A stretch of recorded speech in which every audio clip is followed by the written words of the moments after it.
Their illustrious careers have spanned decades with no sign of stopping. For these stage veterans, it has truly been an actor's life. Hi, I'm Gordon Cox from Variety for the American Theater Wing, and today we have a distinguished group of performers joining us to share their stories of life on the stage. Philip Bosco, John Cullum, Marian Seldes, and Carole Shelley. Welcome. What do you all consider your first big break, and is that any different from what you think of as your first creative breakthrough as an actor? My break came when something that I resisted. I auditioned for Joe Papp for Measure for Measure. And this is, I was working in the Arena stage in Washington at the time. I was very happy because I just gotten out of college and had, I think, 1 or 2 children at that point, I can't remember. And we were having a nice life. But Alan Schneider had come to New York, and I'd known Alan. And he told me he wanted me to do Angelo and Measure for Measure. And I had to come up and audition for Joe Papp. I'd heard of Joe Papp, but I'd never met him. So I came up and was promptly turned down. I think Joe thought I was too pompous and too much of this or whatever that. And Alan said, I know him. I've just done a season with him at the Arena stage, and he's better than you think. I want him to come back. So I auditioned 3 times for Joe Papp. He turned me down 3 times. And Alan insisted he have me. He said, I want him to play this. I know we can do. So it was Alan's insistence that I got Angelo, and I came to New York, and that was it. Right. So God bless Alan. Yeah, he was quite a guy. He was. I was the understudy to everybody. I understudied you, I understudied Mark Leonard, I understudied Jack Cannon in Shrew, and another major part. And then also I understudied James Ray in Henry V and the chorus. I'll be done. And the way I got in, that was my break, was when I came to the theater one night, and Joe Papp came up and said, John, at half hour, and I'm putting on my makeup, I was playing in Measure for Measure, the Duke of Orleans, I think. He said, you're going to have to read for the chorus because Lou Cimino sprained his knee. Yeah, that's right. And I remember so that. he went out and made an announcement that Mr. Cullum will graciously, of course, he'll have to read the book. And everybody knows, oh, for a muse of fire. Yes, so I came out, I just tore the stage apart. Oh, for a muse of fire. And the rest of the night I crept around with a flashlight. but somebody saw me, Bud Whitney, who was Alan J. Lerner's assistant, saw me do that. And so they were casting Camelot, and I had this manager who kept putting me up for musicals, and I hated it. I was terrified of singing. I've never gotten over auditioning for some musicals. It's the most terrifying thing for me. But you have a good voice. Well, I didn't in those days. I couldn't. I always sang sharp when I got nervous, and I could never remember the lyrics. But they were looking for somebody who had a Shakespearean background. Do you remember how much we got paid for that gig? Couldn't have been No, what you much. do. Well, because it was so, and we worked for 6 weeks. Yes. I think we rehearsed for 3 and played for 3, something like That's that. Total, for 6 weeks, $165. Yeah, I had worked. $20 a week we got for rehearsal. Yeah. And I bounced it up to 35. I get whatever it is that comes out to 165. Well, I remember. That's how cheap we were. I remember when we did I worked with the Shakespeare Rights, a small Shakespearean company. Yeah, I remember that. And they bumped the salaries up. I was non-equity, and they bumped the salaries up to $26 because the unemployment was 25. That's 20 a week. That's wonderful. And Have you ever done a musical? Have I? Yes. Yes, I played Julie in Showboat, and I, with a man who had played it with Helen Morgan, which made it rather hard for me. Yes, and I also was in a failure that was fascinating to be in, which was called Annie 2. Oh, yes. It closed in Washington. It never came to New York. I find it thrilling. And the last musical I've been in was at the Metropolitan Opera House. Oh, I saw it. you. You did? Yes, I saw you in it. Did you? Of course. But it was all in French. Yes. Yes, it was all in French and what funny. was it, Marian? Oh, The Fille de Régiment. Oh, okay. with the incredible Nathalie Dessay. Oh. Oh, it was Wasn't she thrilling. amazing? I do And remember of course, that. to hear the music. Yeah, I remember seeing. I'm not a singer, of course, and did not sing in the opera. It was a speaking part, but the sound of the music is so lovely, and also particularly if you've heard in the rehearsal of a musical to just the piano, the first time you hear the orchestra, it makes you want to thrilling. cry. It is. Absolutely. And I have such a love of singers because I can't sing, perhaps. I mean, I think a great singer can do a play in one song, can go through something that is as fulfilling as almost a whole play that we can do. It's wonderful. I wanted to be a Shakespearean actor. That's what I wanted to be. And then I ended up in Camelot, and then I went from one musical to the next musical. And I remember my agent, when I did Death Trap, sent me a telegram. Yes. And the only thing he said on it is, remember, there is no overture. Oh, that's sweet. Because he was afraid I'd miss my entrance. That was Bob Moore directed that, wasn't it? Yes, Yes. brilliantly. Yeah. Brilliantly. Yeah. Wonderful Bob Moore. Marian could tell you the stories because I didn't get a chance to work with him much. He was wonderful. The fascinating thing about Death Trap was, it was to me like a perfect watch, you know, that everything worked. And the precision was so important. I think you'll appreciate this, darling, because you did come in after it was running, but the dress rehearsal was flawless. There was no mistake. He had it all figured out. He was a wonderful director. Yeah, he was. And a wonderful guy. And very demanding, too. We first met at school, of course. That's how I knew him. My wife was in love with him Oh, God. before we But married you. got together. Yeah. No, he was a wonderful guy. Died much too soon. Did you know him, Bob? I did. I knew him. I didn't work with him, which is a Wonderful shame. guy. Fascinating guy. Speaking of shows like Death Trap, Yeah. which you were in for 5 years, was Yeah. it? What is it like as an actor to participate in a long run like that? How does that affect your daily life and your creative life? What's that like for you? I think it. I'm sorry, Tom. Well, I thought I'd say that all the time I was in Death Trap, which was 5 years, and the 3 years I was in Equus, I also taught at Juilliard. Oh. But I was much younger than I am now. I could never do that now. So I would leave Juilliard and go downtown to the Music Box Theatre, where I had a lovely dressing room, and rest, and then do the play. It gives you a sense of belonging to the New York theater community that's wonderful. And then when the 8 years on Broadway were over, I felt bereft.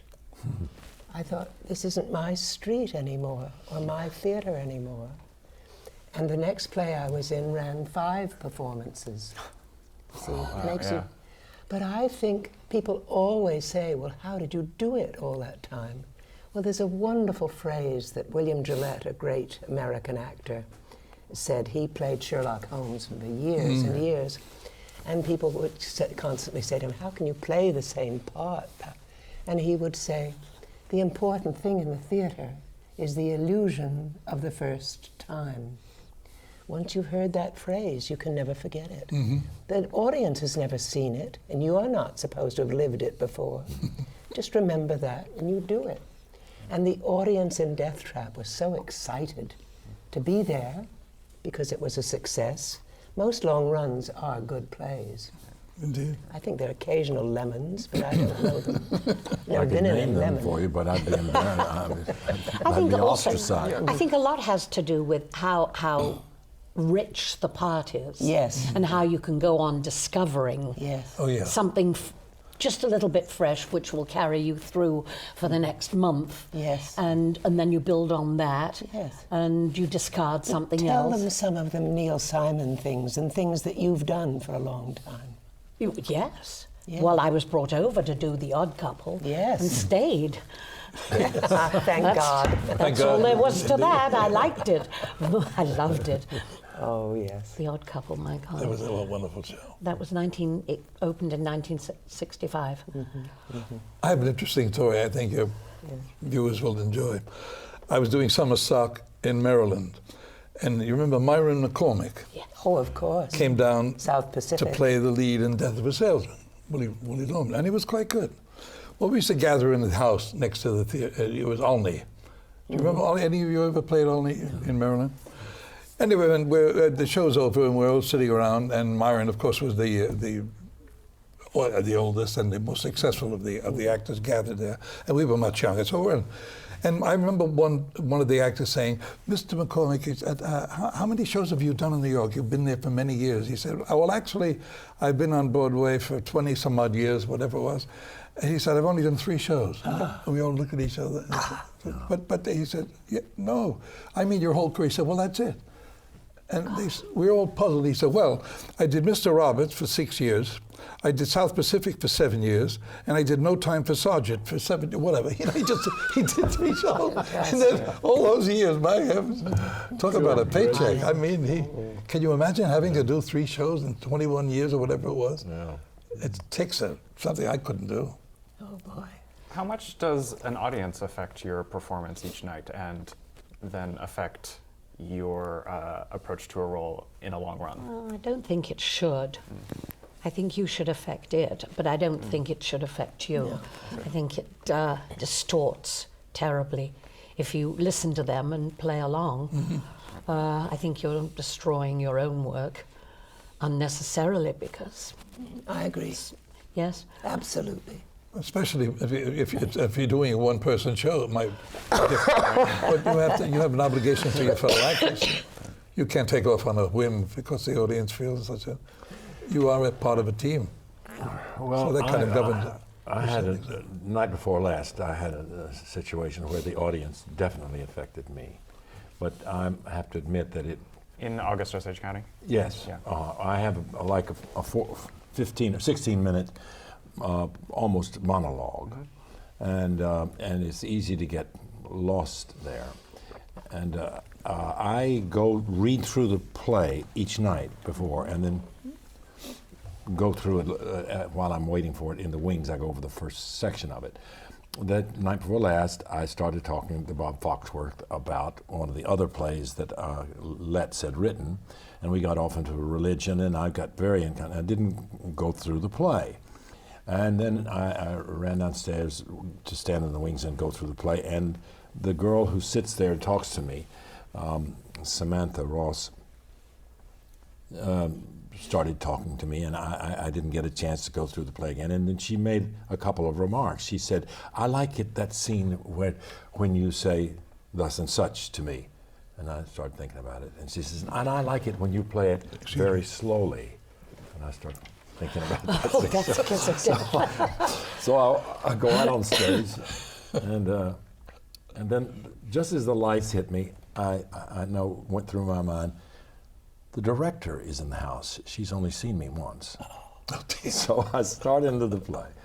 And the matinee before, we'd had this wonderful house, and we had a rather large house on Thursday night. And I started into the play, and they were responding to nothing that I did. See, so I'm beginning to think, am I going too fast? Was Samantha right? I should slow it down, or should I do it?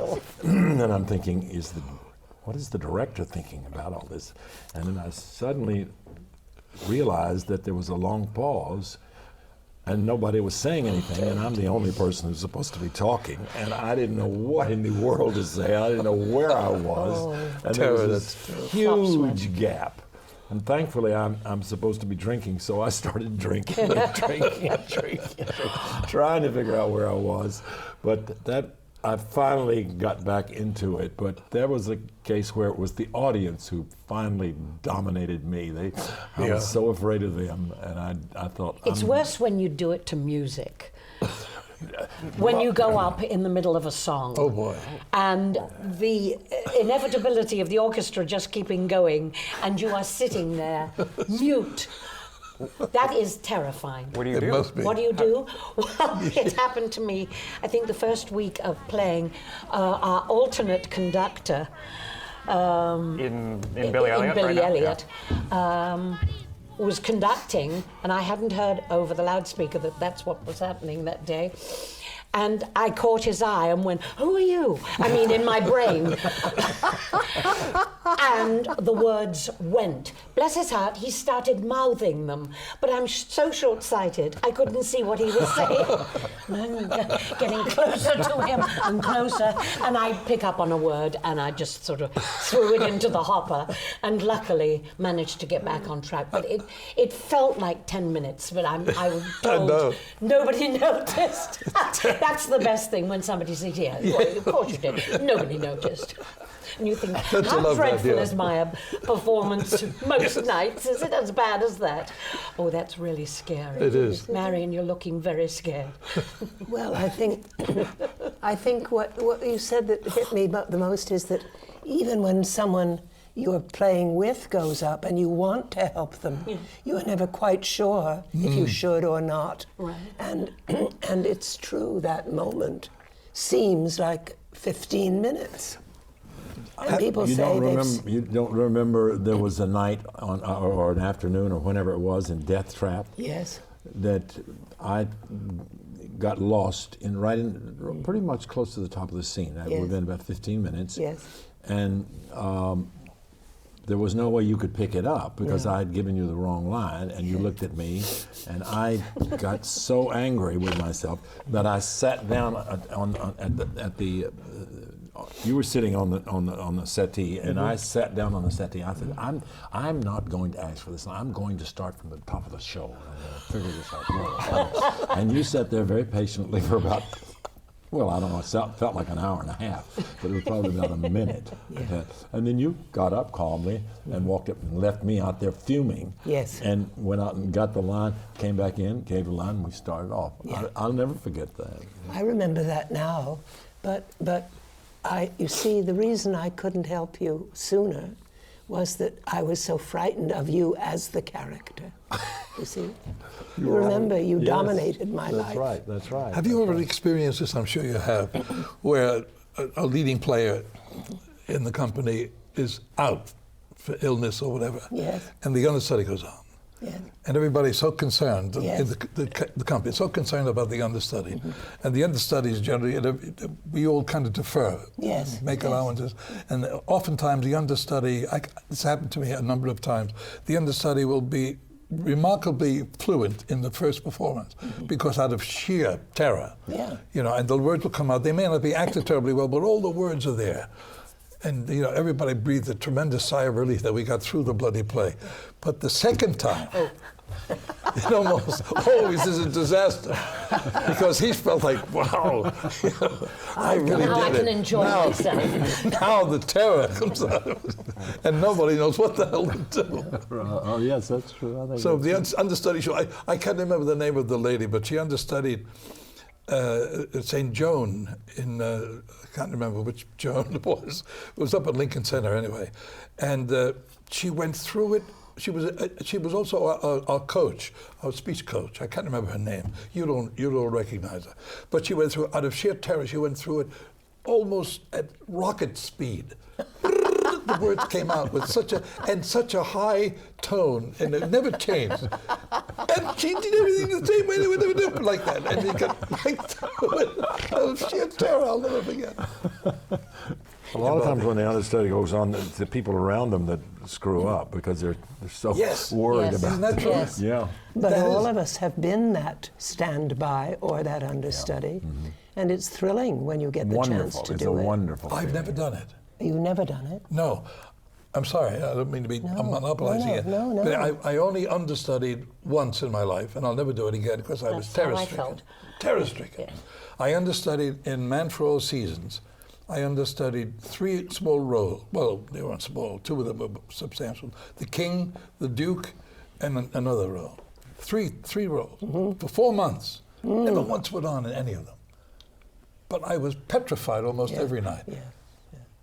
I'd wait for the phone call when I was at home. Oh my God. Terror, never do it again. Scares the hell out of me. I understudied Geraldine Page when she was in black comedy. Oh, yes. And sat at home, terrified that they would call, because it was very mouthy. She had 2 leading roles in black comedy and white Yes. something, tragedy, I don't know.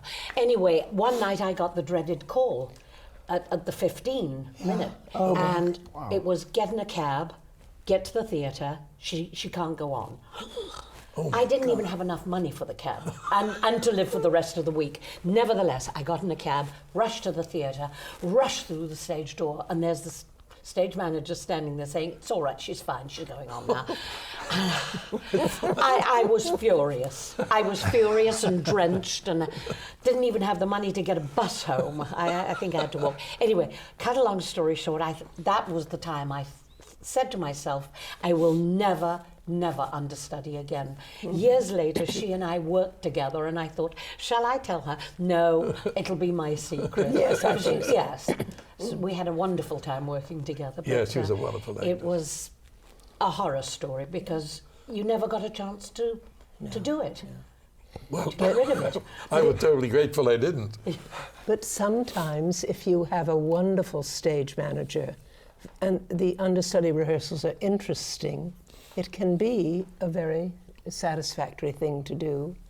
I once stood by for Irene Worth in Tiny Alice. Ah, yes. And the scenes she plays are with the man, in this case played by John Gielgud. I began my whole career with John Gielgud because he directed Judith Anderson in Medea.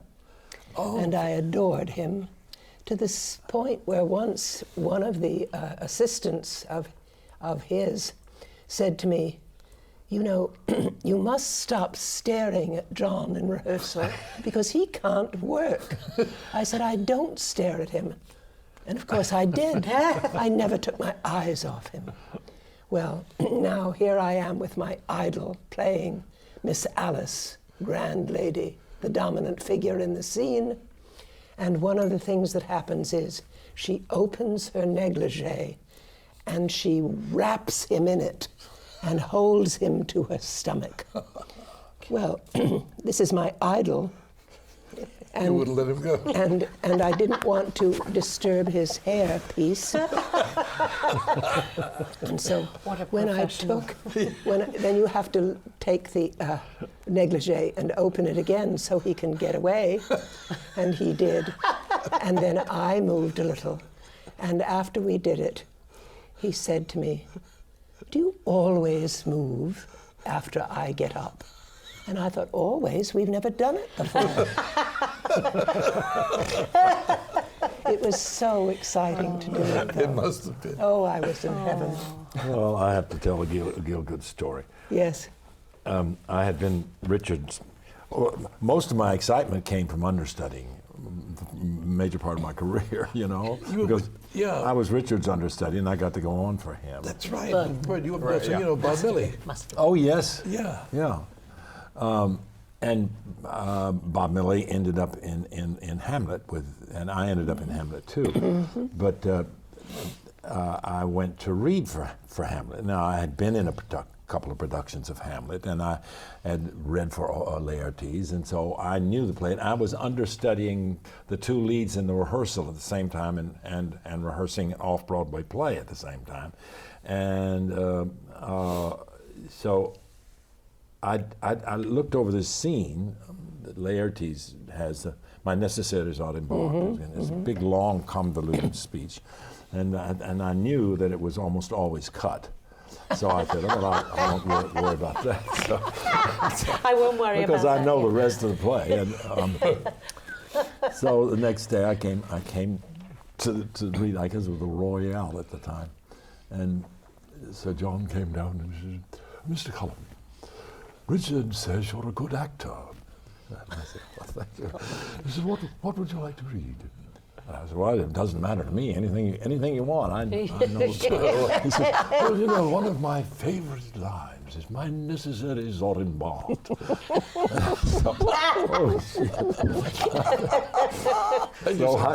play is that? I'd never been able to get through. I could never make sense of the damn thing. So I'm up there and I read through this speech, you know, and he's in the back of the theater, and from the back of the theater I hear, Richard says you're a good actor.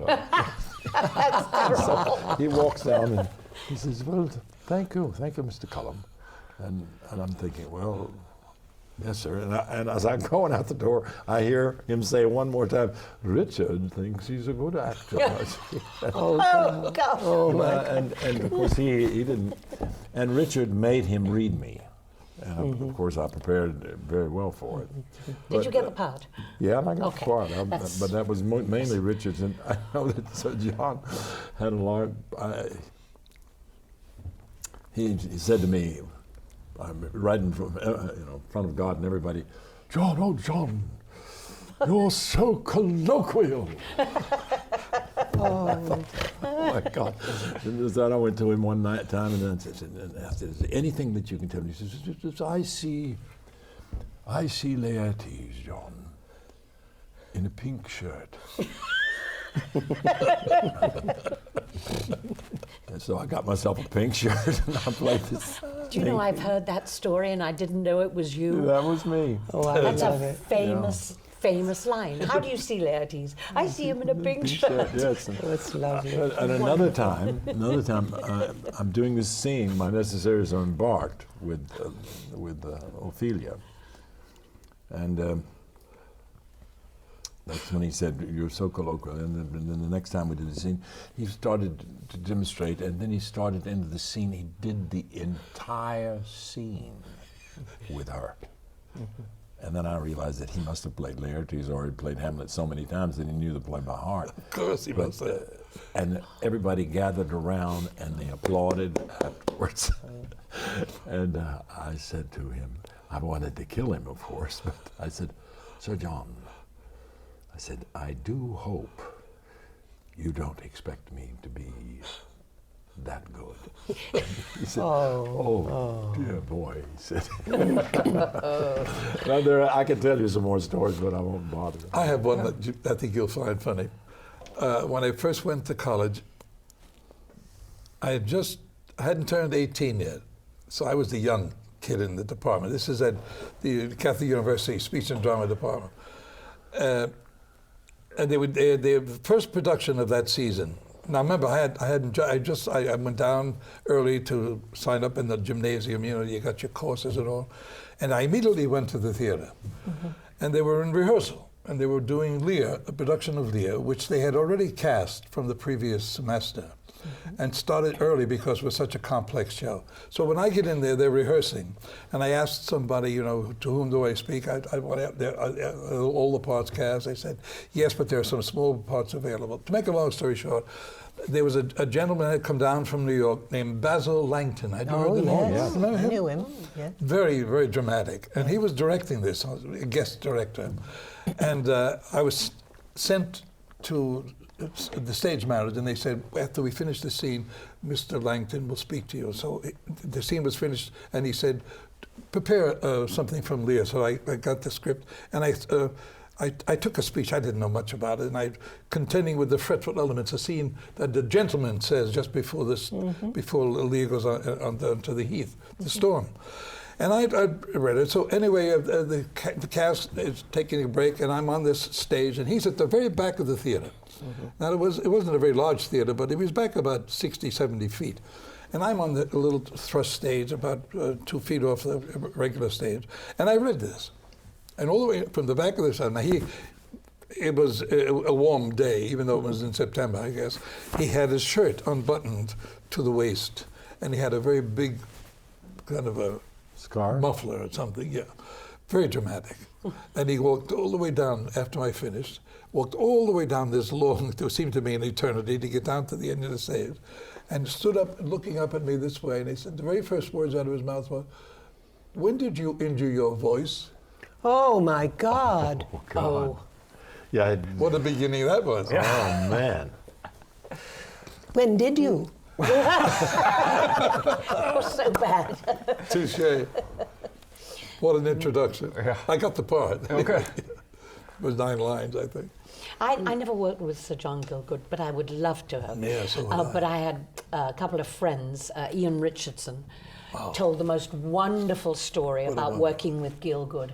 And they were in rehearsal, and Gielgud wasn't called for that scene, so he was sitting over on a chair up against the wall with the London Times crossword puzzle, which is arguably one of the most difficult in the world. And he's got his pen, and he's looking at the clues, and then he just fills it in, unheard of. And everyone's can't even rehearse, they're just so busy looking at him, looking at the clue and filling it in. There's a coffee break, and he puts the paper down, and he gets up and he goes and he has a cup of coffee, and they all rush over to see if they can find out a little bit about what it is like, you know, that day, the crossword puzzle. They get there, and it reads A, B, C, D, E, F, G. In all the blanks, he has just filled in the alphabet. I think that's just a priceless story. But he was a crossword puzzle fiend, of course. And they knew that, you know, but he know, knew it's so he was funny. being watched. Oh, I love it. He knew I he love was it. usurping the rehearsal time. It's wonderful to be in a play with a great actor, but it's odd being in a play with a great actor who is also the director, because you feel that he might be judging you as you're acting. Yes. And it's very difficult. It's like being in an audition all the time.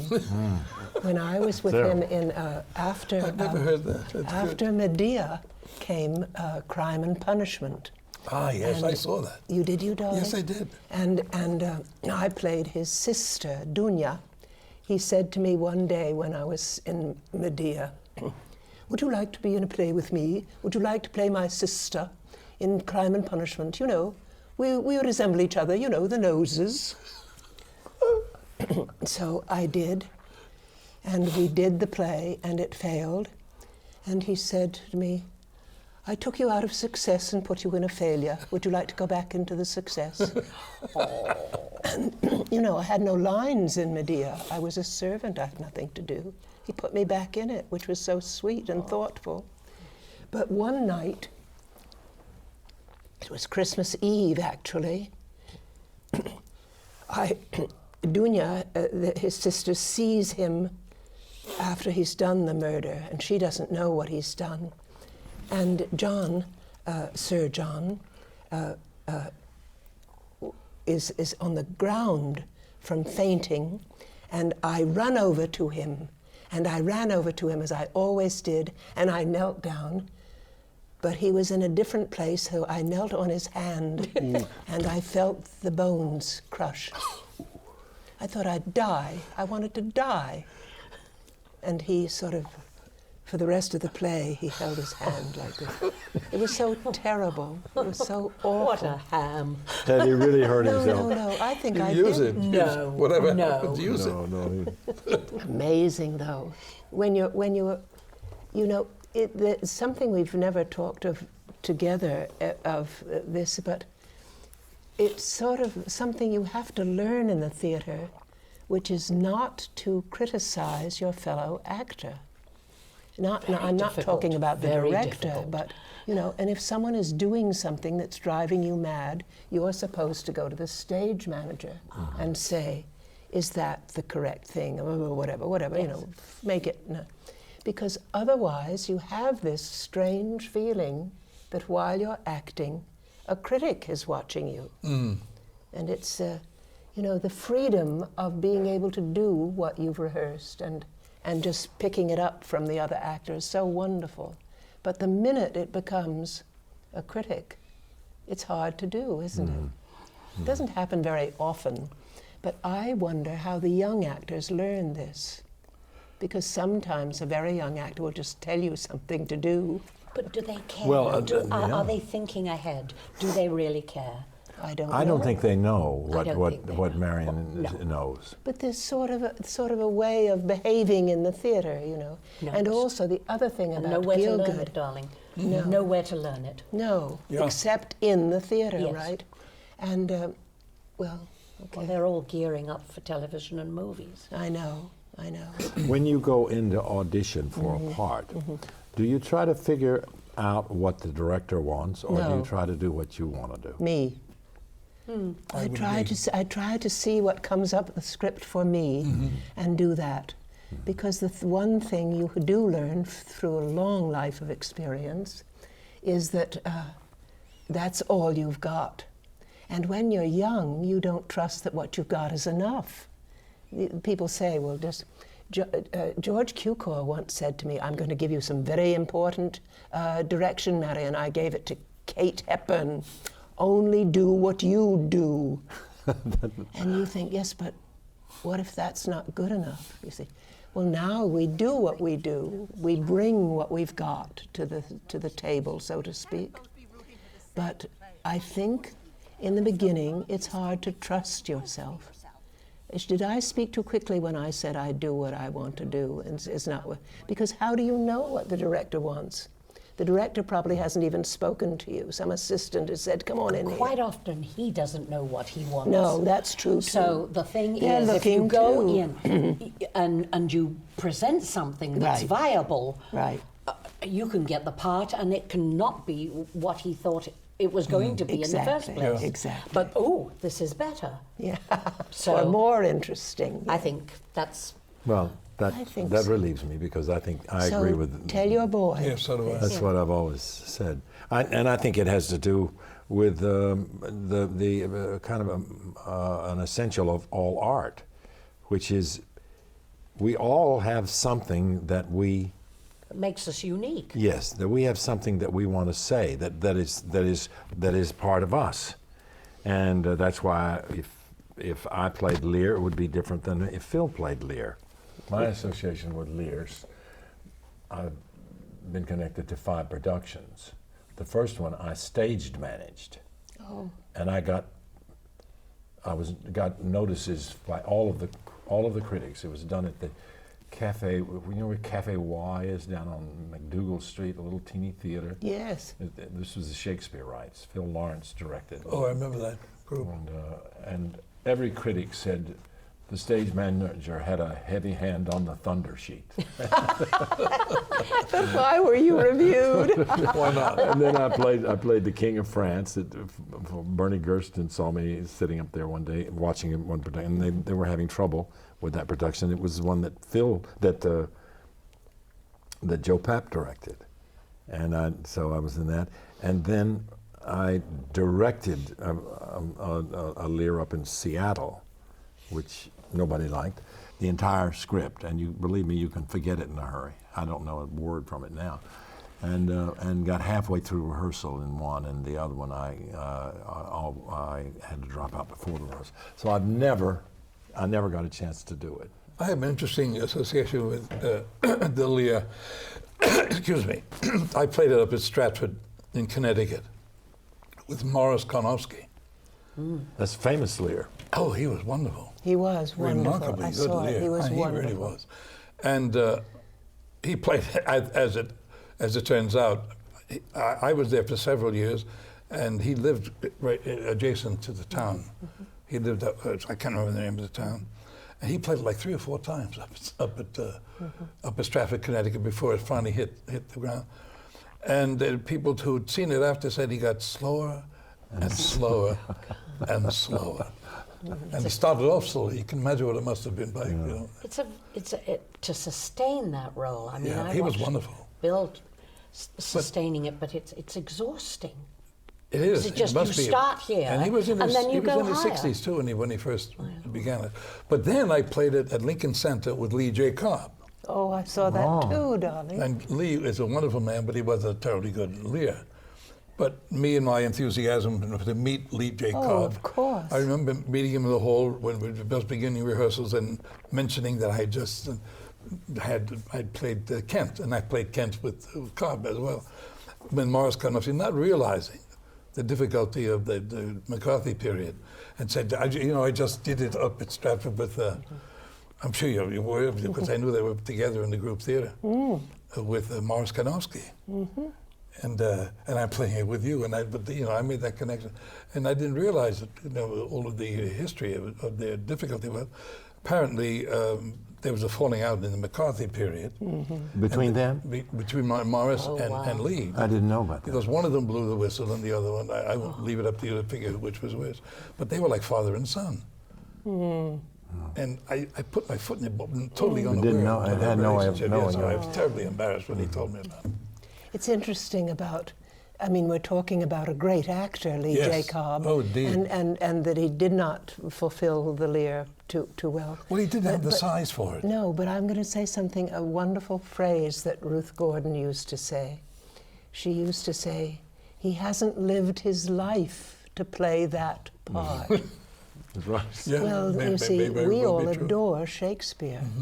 And we think we're ready to do it if we get the chance. But I think that the casting is odd, Lee J. For Lee, Cobb. yeah, you're right. So that I always did, but I wondered. I didn't know. I never read the reviews on it, but it always occurred the same thing that you said. But you want to see the odd actor in a play Indeed. too, don't Sure. you? Oh, yeah. I do. Particularly of the quality of Cobb. Exactly. Did anybody know Exactly. Sidney Walker? Oh, Yes, of course. indeed, Sidney indeed. was the Lear in the production that I stage managed. Oh, my goodness. And the stage was this little teeny That stage. was Ellis Rapp's production, wasn't it? No, this was Phil Lawrence directed it. Oh. And it was for the Shakespeare rights, and Donald Goldman was the producer, and he had never designed it. He had just bought this theater that still smelled like the horse stable that it had been, and it was a tiny little place, and he had designed this set that was massive in its look, and the stage looked like the whole production took place in the Castle Privy. And you couldn't. And, That's an when idea. when he'd blow winds and crack your teeth, he couldn't lift his head. He had to put him out here, or he'd hit the ceiling. But Sidney was slightly mad. He was. And his mad scenes. I mean, literally, he had his mad scenes were so extraordinary. I've never been able to read Lear. Oh my God! And it was I got to know him quite well because he was a wonderful guy. Wonderful guy. Ellis. And I was a stage man. I was the world's worst stage manager that ever existed, because I was sitting there back there and I had a lighting man who I was supposed to be giving the cues to, but when we get to the last part of the play, I'd start skipping ahead and crying. And I'm reading this, tears coming down, and I'm not paying any attention to the actors or the cues or anything, and the lighting man is just taking the cues, but that was and I hit in the thunder sheets. But you see, you weren't meant to be a stage manager. No, not at all. I was wasn't not born. meant to be a prop girl. I was a prop girl in a summer theater, and we were doing Alice in Wonderland, and I forgot to put the teapot on in a tea party. So I found what do you call it? Plastic container. No. I found the teapot, and I found a stick, and I pushed it on. Oh, I thought it was very Lewis Carroll. Oh God, when you don't do something that you're supposed to do and help the other actors, I thought when the scene is entirely about the bloody Yes, I wanted to leave the theater. I have since you want to ask us a question. Well, actually, my next question was going to be, was there ever a time for any of you when you considered a career other than acting? No, Never. never. Well, It's speak such for a yourself. wonderful life. Oh, you did? Well, there was a time when I was known to imbibe a bit. Oh no. You? She knows me, but I don't anymore, and haven't for years. But I hangovers were just part of the morning for me, and I can remember bitching and complaining an awful lot. And my wife finally one morning, when I had a terrible hangover, and I said, and she said, "Listen, if you want to do something else with your life, I will support you." Oh. And that was all I needed, because the minute she said that, of course I thought, of course I don't want to do anything else. That ended my short moments of thinking of doing anything else. It was a short morning hangover is what it was. But we're so lucky, We aren't were, we, just to about do to say what we that. love. Yeah, That absolutely. She most thought to people say that. don't Yeah. get to do what they love. You had to pick the thought up. I was Yes, thinking of the very course. same I thing. think we all feel that way. Yeah. That we are so fortunate that we found this to make a life. And with. early on, too. Yes. And early on Yeah. too, and that here we are, 4 people with different lives, and we're like a family because we adore what we do. We must have together, must be what, almost 200 years? Yeah. Close to it. Yes. I don't mean at It's age, true. I mean Yeah, absolutely. Yeah. And age. Well, we are of a certain age where we Our bodies of work. have and talk Decrepit about bodies of 40 or work. 50 years in the theatre. Yes, I have. Yeah, For we sure. all have, I think. 60 for me. Yeah. Well, I didn't 61 or 2. Yeah. I started very young. Nice, isn't it? Yes. And it's I started wonderful. late. How many, could you get another 4 actors in New York now who could say the same thing? No, when I heard who was going to be on this panel, I thought there are only a few people that I've always, I think nobody's been around as long as I have. And then I thought, And low. wait a minute. And low. There are 4 people that I know and worked with, and they're all We been all go around. back a long time. And I've been associated with all of you too. I'm amazed. You're right. It's an extraordinary business to be in. And I think I could answer it one way and say that if I weren't an actress, I would just love to be something where I could go to the theater. Because when I got a theater ticket, if I'm not in a play, I'm happy all day long. And I don't go to judge the play. I go to see the play. Not to have an opinion about it, but to be there. And I You think are we the feel most wonderful audience. You Am know I? that, don't you? I hope so. When you always come back and you are filled with whatever was good about Oh, yes. what you saw. Oh, Not, yes. well, darling, Well, you she's know, famous. poor thing. She's famous for She that. is famous for it, but it comes from such a truth inside you Absolutely. Absolutely. that you just love But whatever. there's one thing, if may I take this Anything. privilege of Anything. making a criticism Yes. of you. You must really stop genuflecting in public. Oh, it's no good anymore. Well, you see, darling, I can't get up anymore, so I don't do it anymore.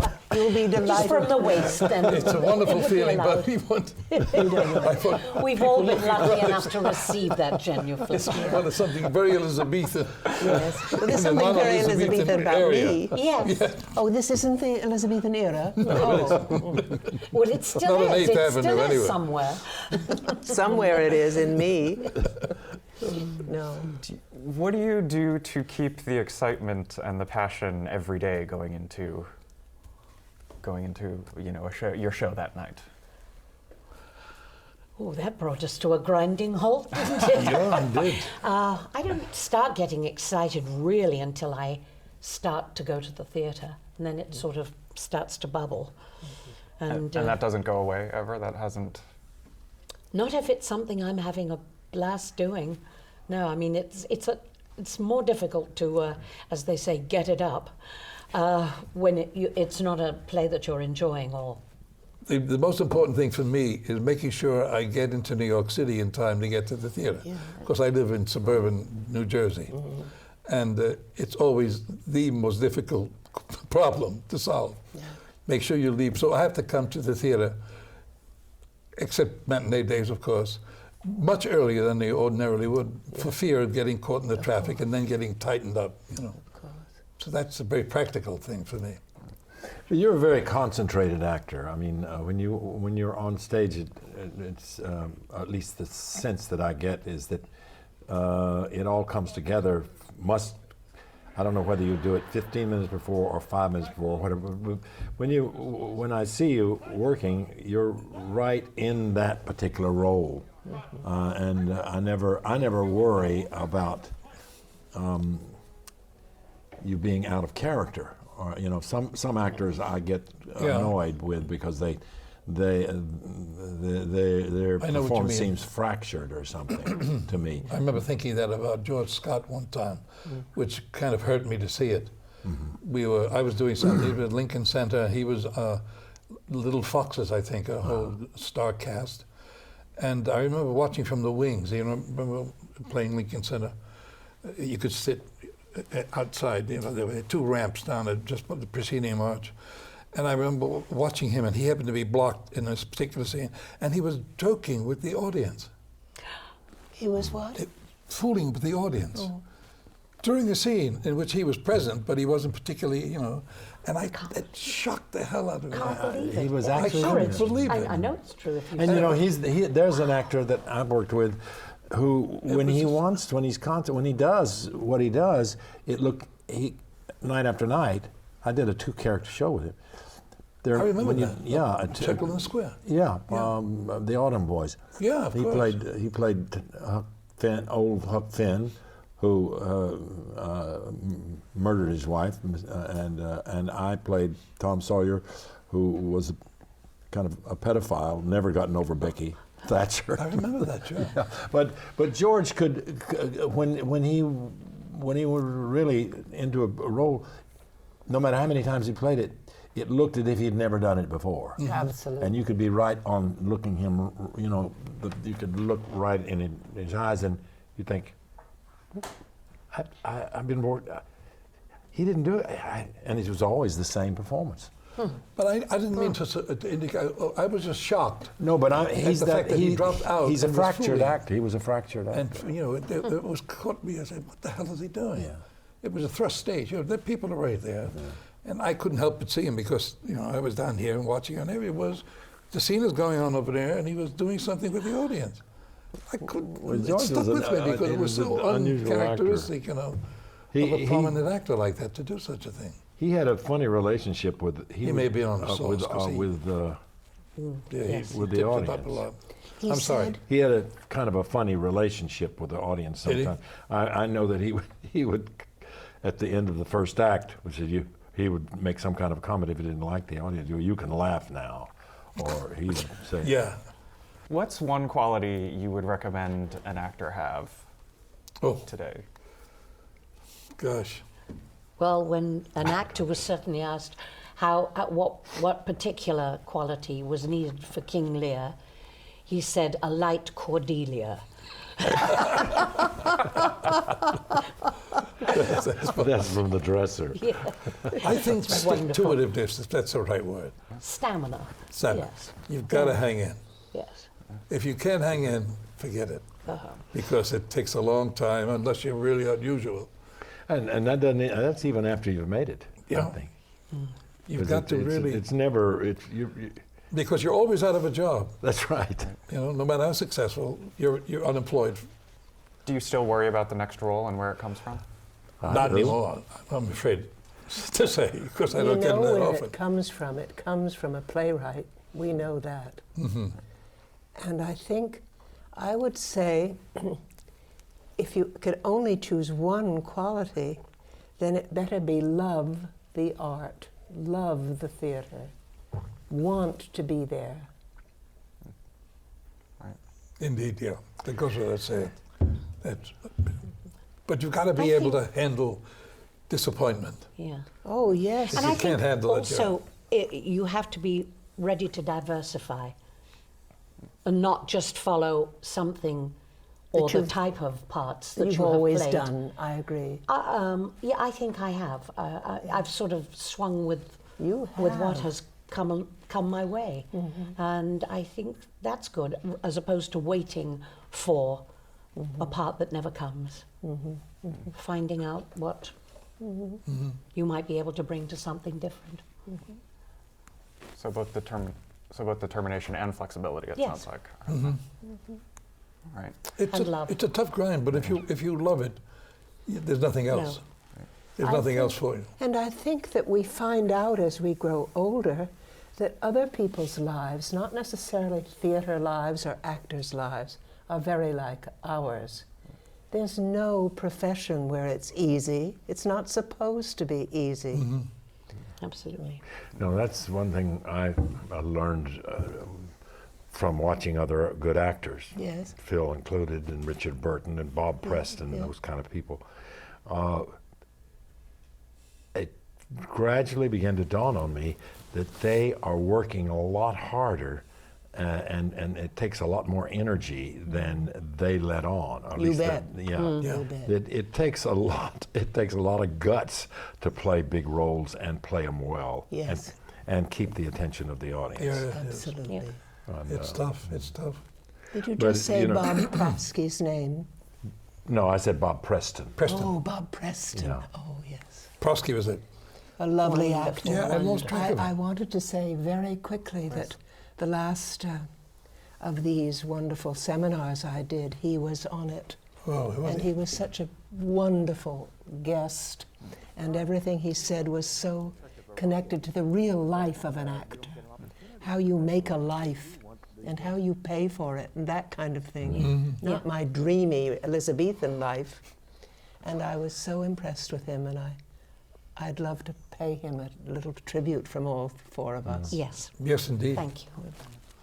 I think that's a great place for us to wrap up our discussion. Thank you, all four of you, for joining us. Thank you. And thank you for joining us.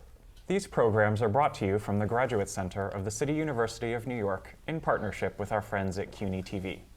On behalf of the American Theater Wing, I'm Gordon Cox, and thank you for joining us for another edition of Working in the Theater. I'm Ted Chapin, chairman of the American Theater Wing.